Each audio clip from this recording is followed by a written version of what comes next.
I stand in the doorway of our bedroom, heart racing, watching Sarah move gracefully across the room. The morning light spills through the curtains, casting a warm glow that highlights her silhouette. Her laughter from earlier echoes in my mind, a sound I've cherished for years. Today, something feels different. "James, is everything okay?" she asks, turning to face me with a smile that doesn't quite reach her eyes. I take a deep breath, fighting to keep my voice calm. "We need to talk." Her smile fades, replaced by a hint of worry. "About what?" I step closer, eyes searching hers for any sign of deceit. "About us. About everything." Sarah's brows knit together, and she sits on the edge of the bed, her fingers nervously twisting a strand of hair. "Is something wrong?" I glance around the room, taking in the familiar surroundings, the framed photos of our trips, the cozy furniture, the scent of her favorite candle lingering in the air. Everything seems in place, yet something feels off. "I've been feeling like there's something you're not telling me." She looks puzzled, her eyes searching mine. "James, you know how dedicated I am to my work. Long hours are just part of it." I swallow hard, the frustration bubbling up inside me. "It's not just that. It's the little things. The texts you hide, the late nights that aren't about work, the changes in your behavior." Her expression shifts, a flicker of defensiveness crossing her face. "Are you accusing me of something?" I shake my head, trying to keep my tone even.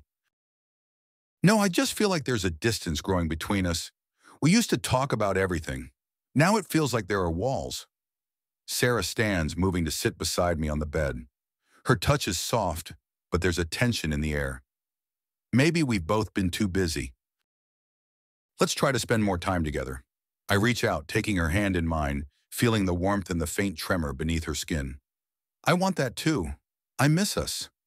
She squeezes my hand, her eyes searching mine for reassurance. "I miss us too. Let's work on this together."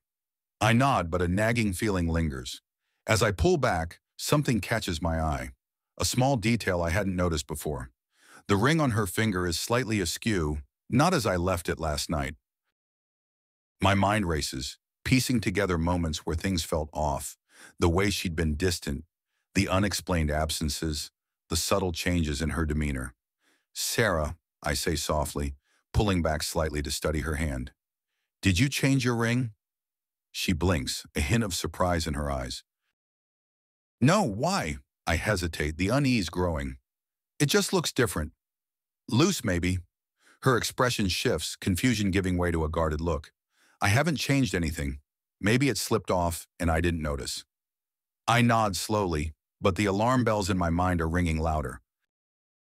The routine we've built feels like it's hiding something, and I can't shake the feeling that everything is about to change. As I watch her, searching for any sign of deceit, the pieces start to fall into place, and the foundation of our seemingly perfect life begins to crack. The morning light no longer feels warm. It feels like the spotlight of truth, revealing cracks and shadows I'd tried to ignore. My mind races with questions, and a storm of emotions swirls inside me. Anger, hurt, confusion. I realize that nothing will ever be the same again. Everything seemed ordinary, but now, the first thread of suspicion has been tugged. The discovery is imminent, and my life is on the brink of unraveling. The phone buzzes on the nightstand, jolting me out of a restless sleep. I reach for it, squinting at the bright screen in the dark room. It's Sarah's phone, the name Jake flashing on the display. My heart skips a beat. I don't know any Jake, at least not one close enough to her to be texting this late. Something inside me whispers to ignore it, to put the phone back and go to sleep. But I can't. My fingers move almost involuntarily, swiping the screen to open the message. The text is brief but devastatingly clear. "Can't wait to see you again. Last night was amazing." My stomach churns as I read the words over and over, hoping I've misunderstood, but the meaning is all too clear. The world as I know it collapses in an instant, my mind racing through memories, moments, trying to find the signs I missed. My breath catches in my throat, my pulse thudding loudly in my ears. The room feels colder, the walls closing in around me. I sit up, the weight of the betrayal pressing down on my chest. The anger is immediate and intense, a fire burning through the shock and hurt. My hands tremble as I clutch the phone, a thousand thoughts swirling in my head. How could she? How long has this been going on? My thoughts are chaotic, bouncing between disbelief and fury. I don't know how long I sit there staring at the screen, but eventually the anger wins out. I stand, pacing the room, my mind racing with questions. I want to wake her up, to confront her right now, but something holds me back. The need for answers, for clarity, overtakes the desire for immediate confrontation. I need to know the full extent of her betrayal before I make my move. I tiptoe out of the bedroom, careful not to wake her, and head downstairs. My mind is a battlefield, thoughts clashing violently as I try to make sense of the situation. I need to calm down, to think clearly, but it's impossible. The fury inside me is too strong, the hurt too deep. I pour myself a drink, hoping the alcohol will steady my nerves, but it only intensifies the emotions swirling inside me. I glance at the clock, 3:12 a.m. Too late to call anyone, too early to do anything. I'm trapped in this moment, suspended between the life I knew and the nightmare I've just stumbled into. I clutch the glass tightly, the coolness of the liquid contrasting with the heat of my rage. Minutes pass, maybe hours, I'm not sure. The sun begins to creep through the windows, casting long shadows across the room. I'm still awake, still seething, when I hear Sarah stirring upstairs. The sound of her footsteps on the floor above me snaps me out of my daze. I quickly put the glass down and head back upstairs, my heart pounding in my chest. I step into the bedroom, my eyes narrowing as I watch her stretch lazily, oblivious to the storm brewing inside me. She glances at the clock and groans softly. It's too early. Her voice is soft, innocent, as if nothing has changed, as if she hasn't just ripped my world apart. I stand in the doorway, my fists clenched at my sides, the phone still in my pocket. We need to talk, I say, my voice colder than I intend. She looks at me, confusion flickering across her face. What's wrong? I don't answer right away, the words catching in my throat. I reach into my pocket and pull out her phone, holding it up for her to see. Her eyes widen, a flash of panic crossing her features. She knows. She knows what I found. James, I can explain, she starts, her voice trembling. Explain what, Sarah? I snap, unable to keep the anger out of my voice. Explain how you've been sneaking around behind my back? How you've been lying to me, to our friends, to everyone? She sits up, her hands reaching out as if to calm me. It's not what you think. Please just let me explain. I step back, shaking my head. Don't touch me. Don't even try. She freezes, her hands dropping to her lap, her eyes pleading with me. It was a mistake, James. I didn't mean for it to happen. Didn't mean for it to happen? I laugh bitterly, the sound harsh in the quiet room. That's rich. How long has this mistake been going on? She hesitates, and I can see the conflict in her eyes. She doesn't want to tell me, but she knows she has no choice. A few months, she admits, her voice barely above a whisper. A few months, I repeat, the words tasting bitter on my tongue. And you didn't think to tell me? You didn't think I deserved to know? She flinches at the venom in my tone, tears welling up in her eyes. I was going to tell you, but I didn't want to hurt you. Hurt me? I shout, the anger bubbling over. You've already hurt me, Sarah. You've destroyed everything. The tears spill over, streaming down her cheeks. I'm sorry, James. I never meant for it to get this far. I love you. I really do. Love, I scoff, shaking my head. You don't get to talk about love after what you've done. She sobs, her shoulders shaking as she buries her face in her hands. I want to feel pity, to feel anything other than this overwhelming rage. But I can't. All I see is betrayal. All I feel is pain. I turn away, pacing the room again, trying to clear my head. But the image of that text, of the nights she must have spent with him, keeps flashing in my mind, fueling the fire inside me. I can't think straight, can't see a way out of this mess. Finally, I stop, taking a deep breath to steady myself. Who is he? I ask, my voice low, dangerous. She looks up at me, her eyes red and puffy from crying. He's just someone I met at work. It started out innocent, I swear.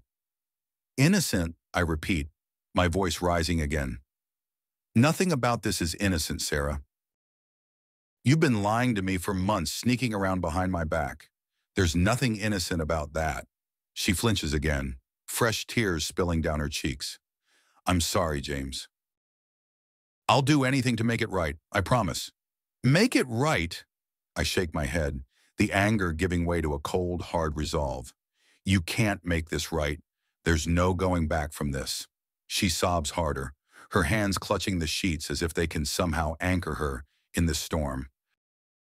I watch her, the woman I thought I knew, now a stranger in my eyes. The love I once felt for her is buried beneath the rubble of our broken marriage.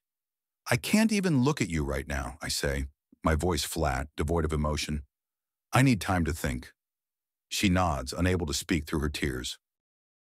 I turn and leave the room, the door closing behind me with a finality that echoes through the house. I head downstairs, my mind racing, my heart pounding. I don't know what to do, don't know how to move forward from this. All I know is that my life has just been shattered and there's no going back.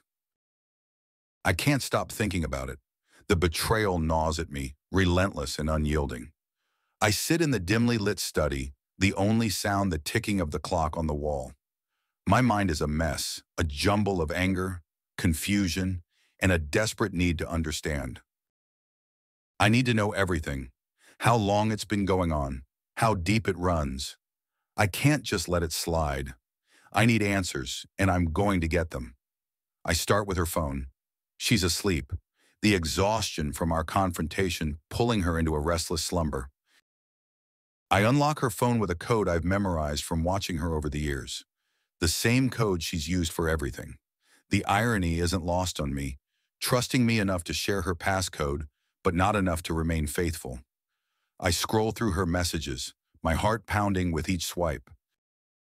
Most of them are mundane, the usual back and forths with friends, co-workers, and family. But then I find the thread with Jake. The messages are explicit, each one a dagger to my heart. I read through them, feeling the bile rise in my throat. They talk about meeting up, about the nights they've spent together, about how she feels things with him she's never felt before. The worst part is how normal she sounds, how completely at ease she seems with the deception. I need to know more. I access her emails, her social media accounts, anything that might give me more insight.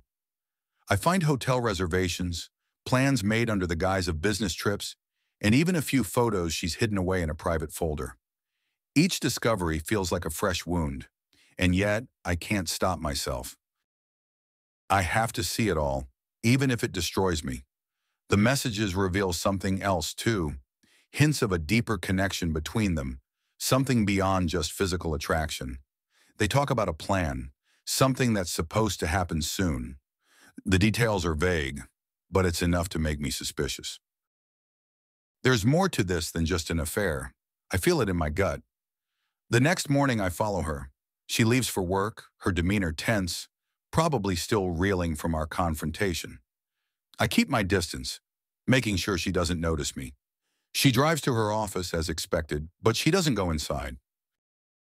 Instead, she waits in the car, checking her phone every few minutes. After a while, a man approaches her car.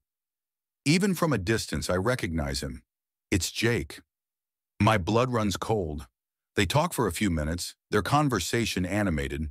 Then she hands him something, a small, unmarked envelope.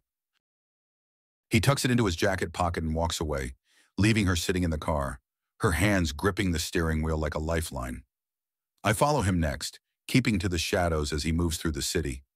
He's careful, glancing over his shoulder now and then, but he doesn't spot me. Eventually, he arrives at a small, nondescript building in a part of town I'd never willingly visit. He goes inside, and I wait, watching from across the street. Minutes turn into an hour, and finally he emerges, no longer carrying the envelope. My mind races, trying to piece together what I've just witnessed. This isn't just an affair. This is something bigger, something more dangerous. I return home, the anger simmering just below the surface. I want to confront her again, to demand answers, but I hold back. Instead, I start playing my own game. I let her think I've cooled down, that I'm willing to work things out. I smile when she comes home, ask her about her day, pretend like everything is normal. But underneath, I'm plotting, waiting for the right moment to strike. Over the next few days, I continue to gather evidence. I follow her again, this time using a GPS tracker I've secretly attached to her car. I monitor her calls, her texts, everything. The more I dig, the more I realize just how deep this goes. Jake isn't just some random guy. He's involved in something illegal, something that could ruin both of them if it ever came to light. The tension between us grows, a silent war being waged within the walls of our home. She senses something is off, but she doesn't know the extent of it. I drop hints, small comments designed to make her uneasy, to let her know that I'm not as oblivious as she might think. It works. I see the fear in her eyes, the way she flinches when I mention his name casually, as if I don't know who he is. Then comes the day I've been dreading. I find out where Jake lives, a small apartment on the other side of town. I go there, unable to resist the urge to confront him, to see the man who's torn my life apart. I wait outside, watching as he arrives home late in the evening. My heart pounds in my chest, the adrenaline coursing through me as I approach. "Jake," I say, my voice cold and steady. He turns, surprise flickering across his face. "Do I know you?" "You know who I am," I reply, stepping closer, my hands clenched into fists. "You've been sleeping with my wife." For a moment, he looks like he might deny it, but then a smug smile spreads across his face. "Ah, so you're the husband. Took you long enough to figure it out." The arrogance in his voice pushes me over the edge. I grab him by the collar, slamming him against the wall. "You've made a big mistake." He laughs, the sound infuriatingly calm. "And what are you going to do about it? Kill me? Because that's the only way you're getting rid of me." I want to. I want to strangle the life out of him, to make him pay for everything he's done. But I can't. Not yet. Instead, I let go, stepping back, my breathing heavy. "I know what you're up to," I say, my voice low and dangerous. "It's not just an affair, is it? You're planning something, something that involves my wife." His smile falters slightly, but he recovers quickly. "You have no idea what you're talking about." "Maybe not yet," I admit, taking another step back. "But I will. And when I do, you'll regret ever getting involved with her." I turn and walk away, leaving him standing there, the smug look wiped from his face. My mind is racing, a plan beginning to take shape. I don't know exactly what they're up to, but I'm going to find out. And when I do, I'll make sure they both pay. Back at home, the tension is thicker than ever. Sarah knows something is coming, but she's too scared to ask.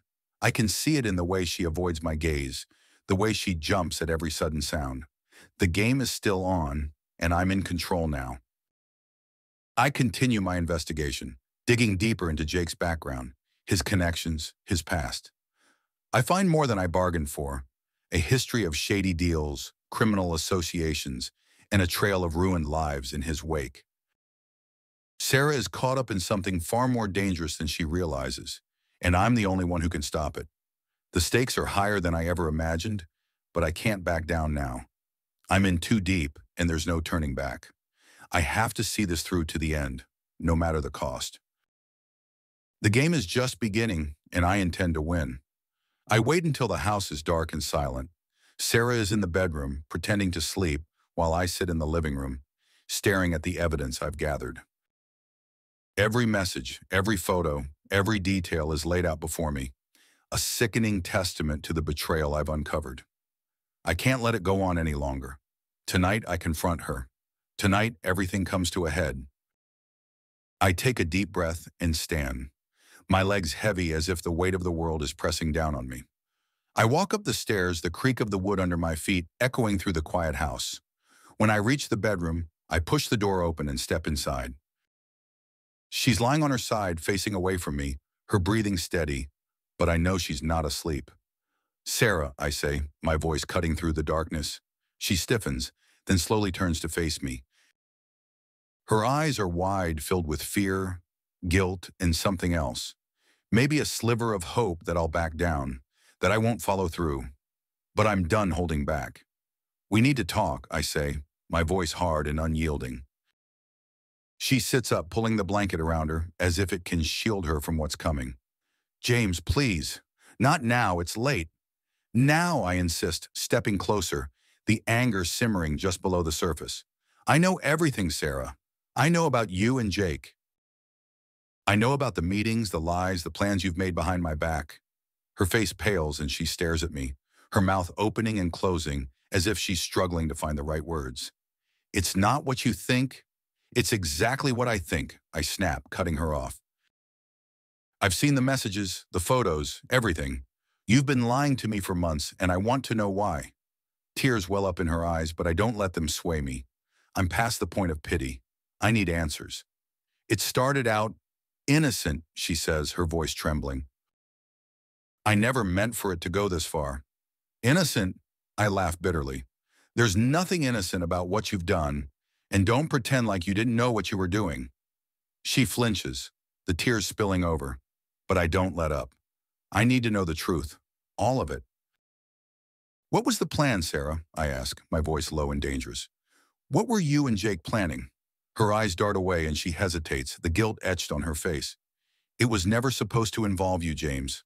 I swear. It was just business." "Business?" The word hangs in the air between us, heavy with disbelief. "What kind of business?" She looks down, her hands trembling as she twists the blanket in her fingers. "Jake has connections, powerful people. He promised me things, money, a new life. All I had to do was help him with a few deals, keep some secrets. It was easy at first, just small things. But then it got out of hand." "Out of hand?" My voice rises, the anger bubbling over. "You've been conspiring with criminals, Sarah. Did you even think about what would happen if you got caught? Or were you too busy enjoying your new life?" Her sobs grow louder, but I'm relentless. I need her to understand the gravity of what she's done, the danger she's put us both in. "Jake isn't just some lover you can walk away from," I say, my voice cold. "He's dangerous, and now you're in too deep." "We both are." She looks up at me, her face streaked with tears. "I'm sorry, James. I thought I could handle it. I thought we could be happy." "Happy?" The word feels foreign on my tongue. "How could we be happy when you've been lying to me, betraying me at every turn?" She shakes her head, the sobs racking her body. "I didn't want to hurt you. I was trying to protect you." "Protect me?" I scoff, my hands clenched into fists. "You've done the exact opposite. You've dragged me into a nightmare, and now we're both at risk." I pace the room, my mind racing, trying to figure out what to do next. The revelation that this isn't just an affair, but something much darker, shakes me to my core. I can't trust her anymore, but I can't leave her to deal with this on her own either.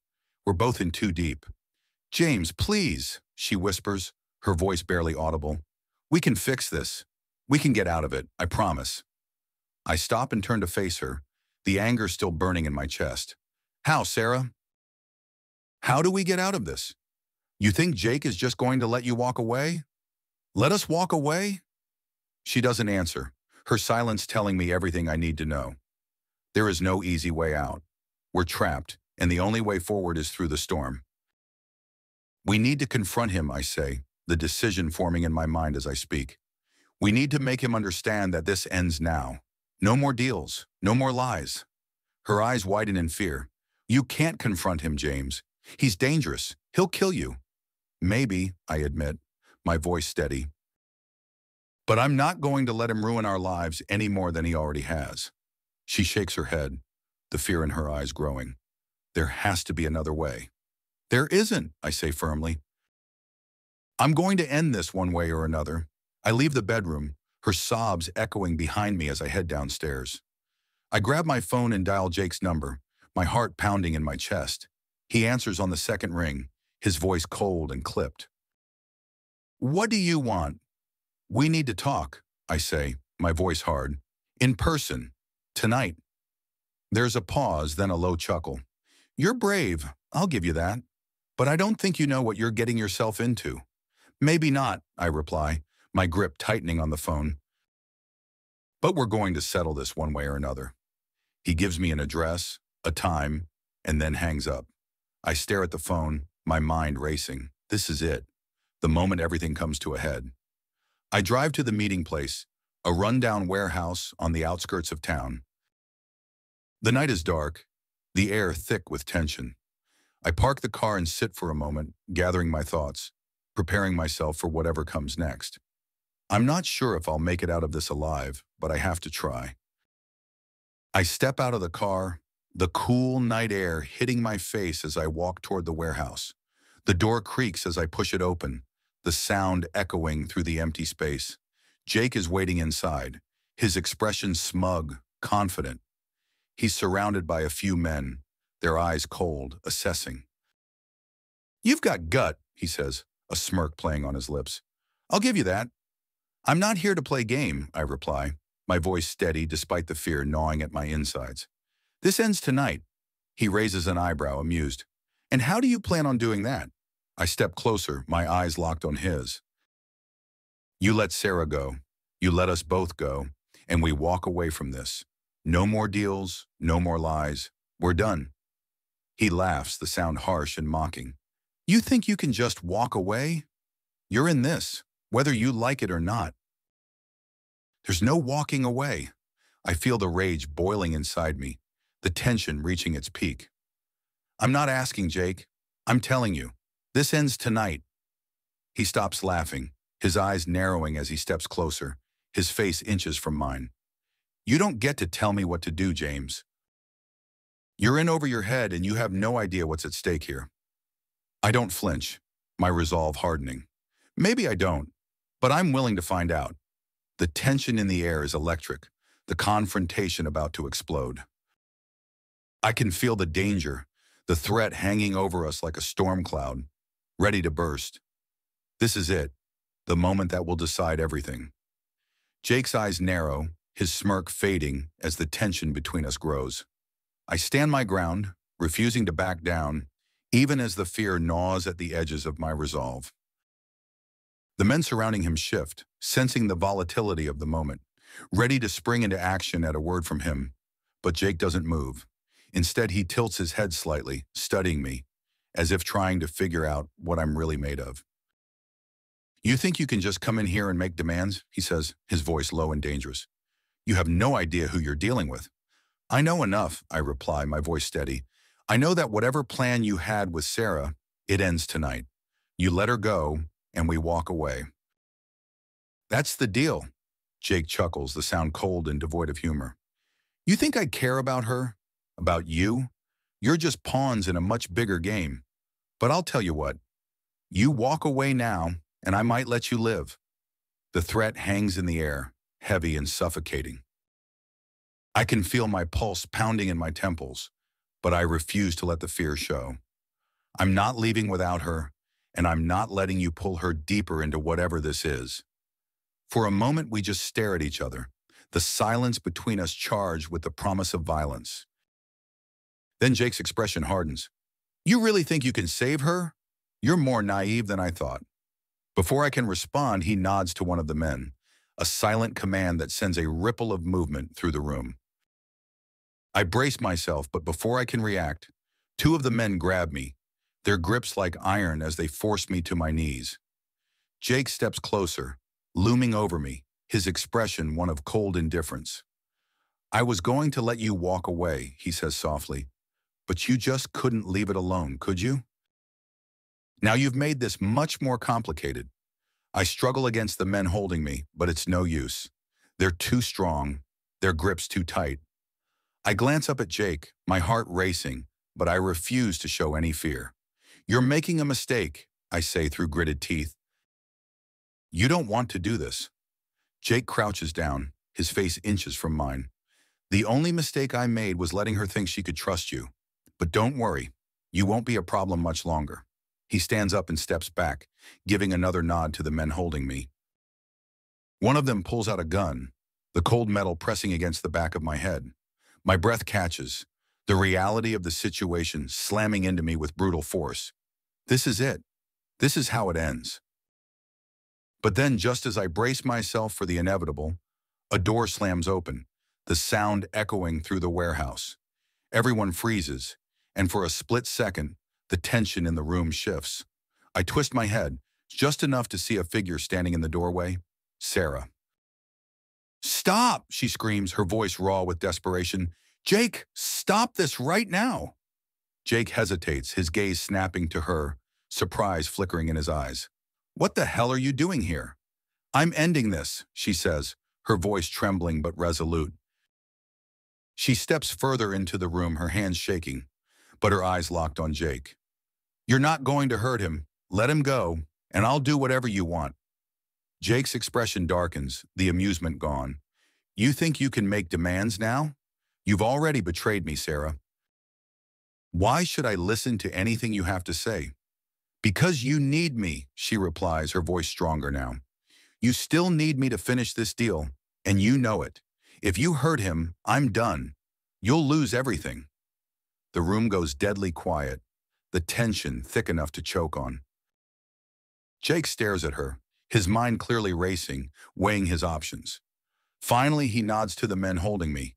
They release me, shoving me roughly to the floor. I scramble to my feet, my body tense, ready to react, but Jake raises a hand, stopping me in my tracks. "You're lucky," he says, his voice filled with barely restrained anger. "But this isn't over.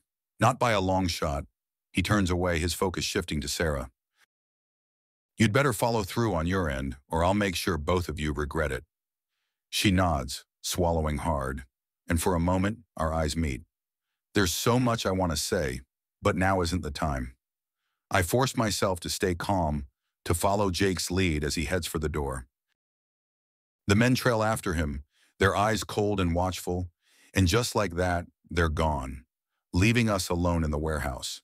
The silence that follows is deafening, the adrenaline still pumping through my veins. I turn to Sarah, the reality of what just happened crashing down on me. "What the hell were you thinking?" I demand, my voice harsher than I intend. She flinches, her face pale, but she doesn't back down. "I was saving your life." "By making a deal with him?" I ask, incredulous. "You just made things worse, Sarah." "We're in deeper now than ever." "I know," she whispers, her voice breaking. "But I couldn't let him kill you, James. I couldn't." I want to be angry, to scream at her for the mess she's dragged us into, but the look in her eyes stops me. She's terrified just as much as I am, and she's trying to fix things the only way she knows how. It doesn't make it right, but it makes it human. "We need to get out of here," I say, my voice calmer now. "Before he changes his mind." She nods and we leave the warehouse together, the tension between us still thick but tempered by the shared realization that we're in this together, whether we like it or not. The drive back to the house is silent, both of us lost in our thoughts. I keep replaying the confrontation in my mind, trying to figure out what our next move should be. Jake won't let this go. He's too dangerous, too connected. We need a plan, something that will end this once and for all. When we finally reach the house, I pull into the driveway and cut the engine. The quiet is almost suffocating, the weight of what's happened pressing down on both of us. I turn to Sarah, trying to find the right words, but everything feels inadequate. "We can't stay here," I say finally. "He'll come for us, and we won't be safe." She nods, her eyes filled with fear and regret. "I know, but where can we go? He'll find us no matter where we run." "Then we don't run," I reply, a plan starting to form in my mind. "We fight. We find a way to take him down, to expose everything he's done." Her eyes widen, the fear giving way to something else. Hope. How? He has connections everywhere. People who will protect him. I think of the evidence I've gathered, the pieces I put together. It's risky, but it might just be enough. We go to the authorities. We give them everything, every message, every deal. We make sure he can't touch us. She hesitates, clearly torn between the fear of what might happen and the hope of finally being free. Are you sure? No, I admit, the uncertainty gnawing at me. But it's our best shot. We can't keep running. We have to end this once and for all. She takes a deep breath, her hand trembling as she reaches out to me. I take it, squeezing it tightly, trying to convey the strength I'm not sure I have. But we're in this together, and I won't let her face it alone. We'll do it, she says, her voice firm despite the fear in her eyes. We'll take him down. I nod, the resolve hardening inside me. This is the only way. We have to take the risk, because the alternative is unthinkable. We'll take Jake down, expose his crimes, and somehow we'll find a way to rebuild our lives. Together we'll face whatever comes next. The plan is set. We've gathered everything, messages, documents, and recordings, all the evidence needed to take Jake down. But I know this isn't over until it's truly over. Jake isn't the type to back down, and I can't shake the feeling that there's one final reckoning ahead. I'm tense, my nerves frayed, but I have to stay focused. There's no room for mistakes now. Sarah and I sit in the living room, the weight of what's coming hanging over us. She's pale, her hands trembling slightly as she goes over the plan again. Are you sure about this, James? She asks, her voice barely above a whisper. I nod, trying to project confidence I don't entirely feel. It's the only way. We have to take this to the authorities. We can't let him keep controlling our lives. She bites her lip, her fear evident in her eyes. What if he finds out? What if he tries to stop us? He won't, I say firmly, though the doubt gnaws at me. We're going to do this by the book. Once we hand over the evidence, it's out of his hands. She nods, but the tension between us is palpable. The betrayal, the lies, everything that's happened, it's created a chasm between us that I'm not sure we can bridge. But for now, we're united by a common goal. That has to be enough. We leave the house together, the drive to the police station silent and heavy with unspoken fears. I keep glancing at the rearview mirror, half expecting to see Jake's car following us, but the streets are empty, eerily quiet. My mind races with all the things that could go wrong, but I force myself to focus. We've come too far to turn back now. When we arrive at the station, I feel a surge of anxiety. This is it. Once we step inside, there's no going back. I park the car and turn to Sarah. Are you ready? She nods, though her eyes betray her fear. Let's do this. We walk inside, the cold fluorescent lights and sterile atmosphere doing little to calm my nerves. A detective meets us, his expression curious but professional, as we explain why we're here. I hand over the evidence, the culmination of weeks of work, and he takes it with a solemn nod. This is serious, he says after glancing through the files. We'll need to get statements from both of you. Are you prepared for that? Yes, I say, my voice steady. We just want to put an end to this. He nods, leading us into separate rooms to take our statements. The process is grueling, every detail of the past few months laid bare, every misstep and mistake exposed. But I push through, knowing this is the only way to protect us, to finally break free from Jake's grip. When it's over, the detective assures us they'll act quickly. We'll be in touch, he says, but there's a hint of concern in his eyes. Be careful. If this man is as dangerous as you say, he won't take this lying down. We leave the station, the weight of what we've done pressing down on us. The drive home is just as silent as before, but now there's a different tension in the air, a sense of waiting, of anticipation for what comes next. We're no longer in control, and that terrifies me. Back at the house, the reality of the situation sets in. We've made our move, and now we're exposed. I keep the lights off, the blinds drawn, every noise outside making me jump. I try to reassure Sarah, but my own nerves are shot, every instinct screaming that danger is near. That night, sleep eludes us both. We lie in bed, the distance between us a physical presence. I can feel her tension, her fear, but there's nothing I can say to make it better. We're both caught in this web, and the only way out is through. In the early hours of the morning, the phone rings. The sound slices through the silence, jolting us both upright. I grab the phone, my heart racing, and answer it with a trembling hand. "It's done," the detective says on the other end, his voice clipped. "We've arrested Jake. He's in custody." Relief floods through me, but it's quickly followed by a wave of dread.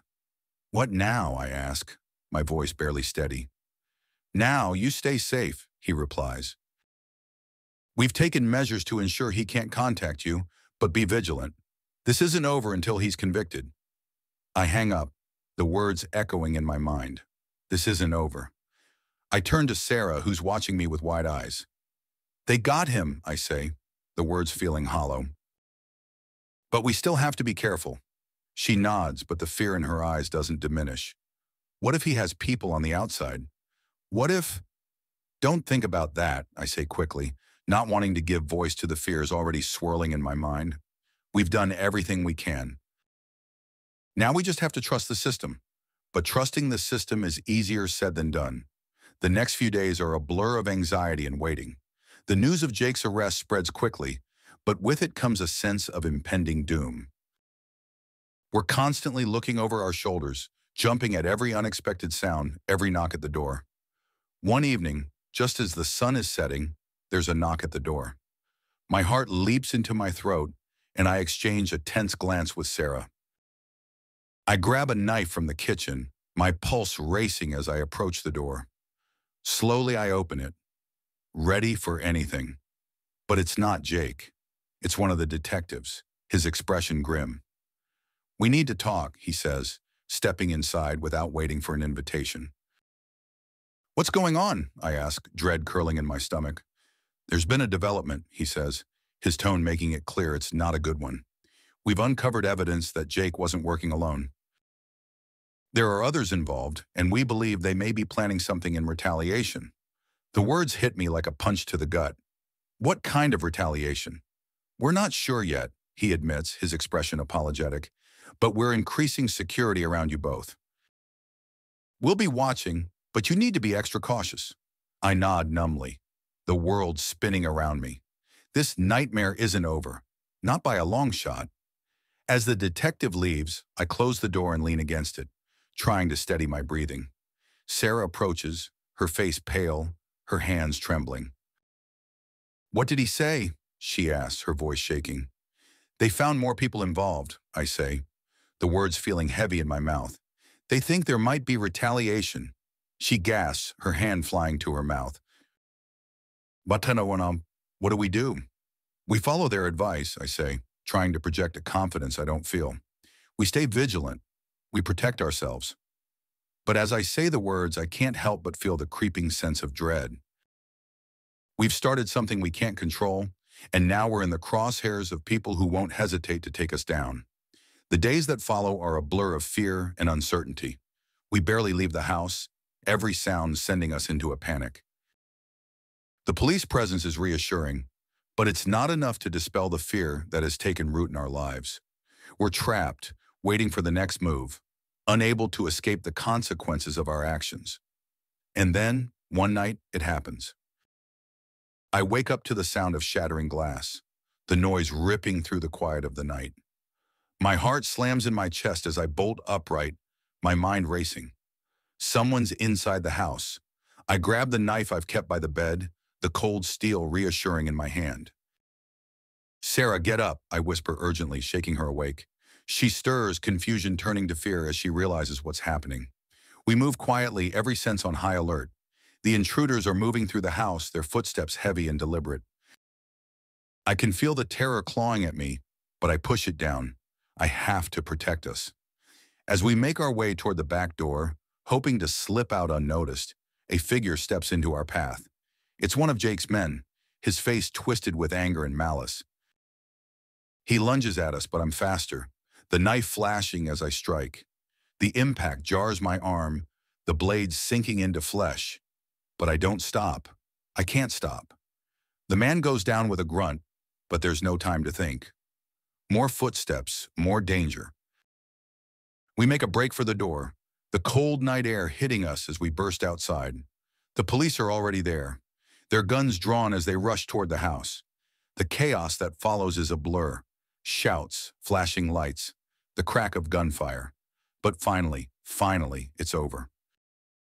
The men are arrested, the threat neutralized.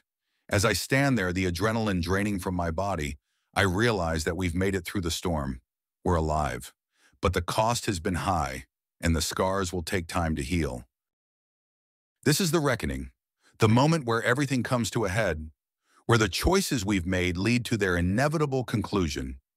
And as I hold Sarah close, feeling her tremble in my arms, I know that we'll have to rebuild from the ashes of what's been destroyed. But we're still standing. And that's something. The days after that final confrontation blur together, each one marked by a strange sense of disorientation.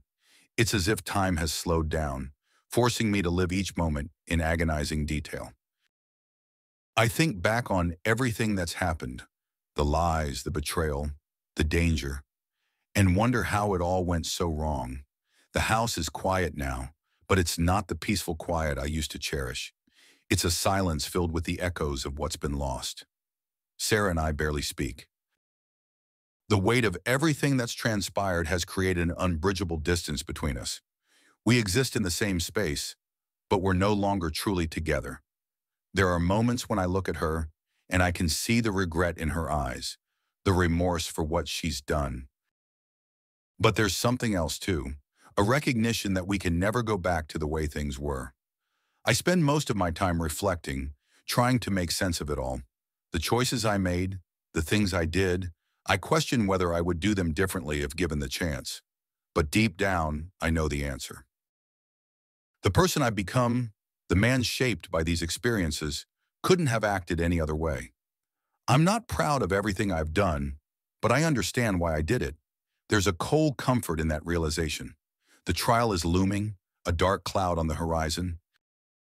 It's the final chapter in this nightmare, and I dread it even as I know it's necessary. Jake's arrest set everything in motion, but the trial will determine whether we're truly free. The prosecutors have assured us they have enough evidence to put him away for a long time, but nothing feels certain anymore. The law is unpredictable, and Jake is resourceful. I can't shake the fear that he'll find a way to escape justice, that he'll come after us again. Sarah and I will have to testify. The thought makes my stomach churn. We'll have to relive every painful detail, every moment of deceit and danger. I wonder how I'll handle seeing Jake in the courtroom, knowing how close he came to destroying us. I wonder if I'll feel the same rage or if it will be replaced by something else, relief maybe, or even pity. The day of the trial arrives, and I'm surprised by how calm I feel. I've been dreading this moment for so long, but now that it's here, a strange sense of resolve settles over me. This is the last step, the final hurdle before we can start to rebuild our lives. Sarah is nervous, her hands trembling as we walk into the courthouse. But I squeeze her hand, trying to offer what little comfort I can. She looks at me, her eyes filled with unspoken fears, and I nod. We can do this. The trial is grueling, every detail laid bare for the world to see. Jake sits at the defense table, his expression impassive, as if none of this touches him. But I know better. I know the man behind the mask, the calculating mind that tried to manipulate and control us. As I testify, I focus on the facts, keeping my emotions in check. The anger is still there, simmering beneath the surface, but I channel it into something productive. I want the jury to see Jake for what he really is, a dangerous man who can't be allowed to walk free. Sarah's testimony is harder to watch. She breaks down on the stand, the weight of her guilt and fear overwhelming her, but she pushes through, determined to see this to the end. I can see the toll it's taking on her, the way her shoulders slump as she leaves the witness stand. But I also see the strength she's found, the resolve to make amends for her mistakes. It's bittersweet watching her go through this, knowing that it might be the beginning of her redemption, even as it marks the end of us. The trial drags on, but finally the day of the verdict arrives. The courtroom is tense, everyone holding their breath as the jury files back in. My heart pounds in my chest, my hands clammy with sweat. I glance at Sarah, who's staring straight ahead, her face pale but determined. The judge asks the foreman for the verdict, and the room goes silent. "Guilty," the foreman says, his voice clear and resolute. A wave of relief washes over me, so powerful it nearly brings me to my knees. It's over. Jake is found guilty on all counts, and the judge wastes no time in handing down a harsh sentence. He'll be locked away for decades with no chance of parole. I close my eyes, letting the reality of it sink in. We've won, but as the relief fades, it's replaced by something else, a profound sense of loss. After the trial, Sarah and I leave the courthouse together, but we both know it's the last time we'll be side by side. The victory is hollow, the price we paid too high. We stand outside, the cool air brushing against our faces, and for a moment, we just stand there, neither of us speaking. There's nothing left to say. Finally, Sarah turns to me, her eyes filled with tears. "I'm sorry, James," she whispers, her voice trembling. "For everything." I nod, swallowing the lump in my throat. "I know," I say, and I do. But forgiveness is complicated, and the wounds are too deep to heal with words alone. We part ways, and as I watch her walk away, I feel a strange mix of emotions: relief, sadness, and something like hope. We've been through hell, and while we can't go back to the way things were, maybe we can both find a way forward. The days that follow are quiet. The house feels different, emptier without Sarah, but also lighter, as if a weight has been lifted. I start to pick up the pieces, to rebuild my life one step at a time. It's not easy, but I know it's necessary. There's no going back to who I was before, but maybe that's a good thing. I've learned from my mistakes, from the choices I made, and now it's time to move on. I think about the future sometimes, about what it might hold. It's uncertain, filled with questions I don't have answers to yet. But for the first time in a long time, I'm okay with that. The past will always be a part of me, a shadow that lingers, but it doesn't have to define me. I'm ready to start again, to find out who I am without the weight of betrayal and guilt holding me down. As I stand on the porch, looking out at the world beyond, I take a deep breath. The air feels fresher, the possibilities endless. I'm not sure where the path ahead will lead, but I know one thing for certain: I'm ready to find out.